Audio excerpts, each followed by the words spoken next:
No. And we bring in Jonathan Turley and Andy McCarthy. Of course, you know these guys, and we are happy to have you here. And let me start with you, Andy McCarthy. Your thoughts?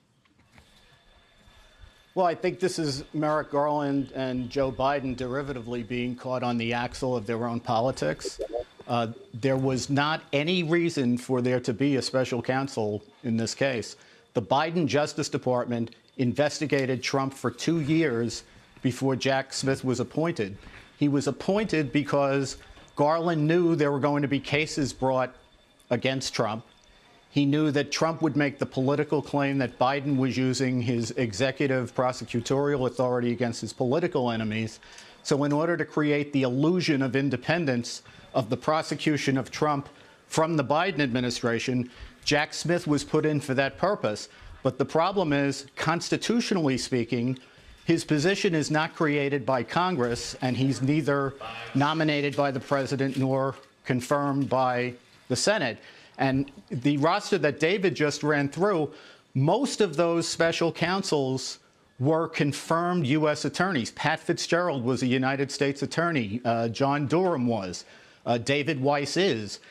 There's gobs of authority for the Attorney General to appoint any confirmed United States attorney to any matter he wants to appoint that U.S. attorney to. But what he can't do is create a position and then fill it from somebody outside the government who hasn't been nominated by the president or confirmed by the Senate. Yeah, it always seemed that Eileen Cannon was a bit hesitant. She was the judge who was saying, "Hang on here a little bit," and think about this, Professor Turley. Yeah, but just let me finish the point here.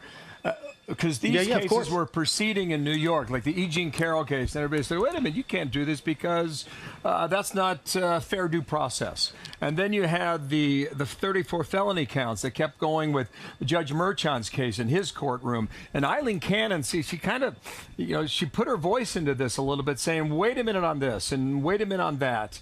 And she seemed to be the one bucking the trend. Andy, is that a fair read?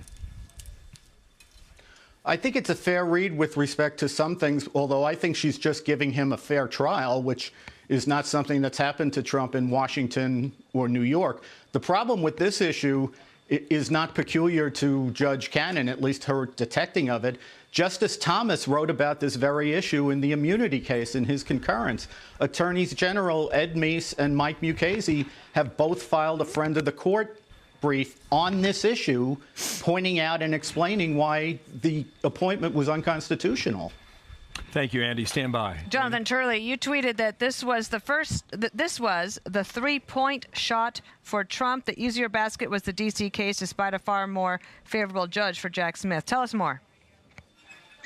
Well, this is a seismic decision because the immunity decision that was issued by the Supreme Court was the second of a 1-2 punch for Jack Smith. Previously, the court had reversed an obstruction charge that impacted Trump as well. And so those two cases sort of ripped the wings off his case. So we were all looking to see how Jack Smith would handle it in D.C. He is a very motivated and favorable judge, Judge Chutkan. She has really been an ideal choice for Jack Smith. So the assumption was that Chutkan would do her level best to keep that case going even after these hits. Few people expected the Florida case to be the one that disassembled first. But what Judge Cannon is saying here is essentially, look, there's this weird anomaly in the Constitution. We have a process of which U.S. attorneys are nominated and they are then confirmed by the Senate. And yet the Attorney General can just go onto any street in D.C. and pick any person and make them a special counsel with greater authority than the U.S. Attorney. And that's what she's trying to get at here, saying, where is the footprint for this in the Constitution? Where is the authority to create Jack Smith within the first 3 articles of the Constitution? So it's a huge win for Trump. Other courts have really dismissed this claim with very little briefing. And so this will create a conflict. There are good arguments on both sides here. But you couldn't have more favorable news for Donald Trump, because I've said it from the beginning. The Florida case was by far the greatest threat to Donald Trump. The New York case, the Manhattan case, in my view, has layers of reversible error. It's going to be in the courts for a while. I think Judge Merchan did a particularly poor job in that case, and I don't even see the viable crime in that case. But putting that aside, Florida was the greatest challenge. There's also an irony here. Jack Smith has always been undone by his appetite. He has always gone for the greatest number of charges, the most aggressive approach. It got him reversed 8-0 before the Supreme Court in his previous major case. This is another example of overreach. If he had simply brought an obstruction charge against Trump, he very well could have had that trial before the election. But he had decided to pile on these classified documents charges. And I can tell you, I've been cleared defense counsel in national security cases.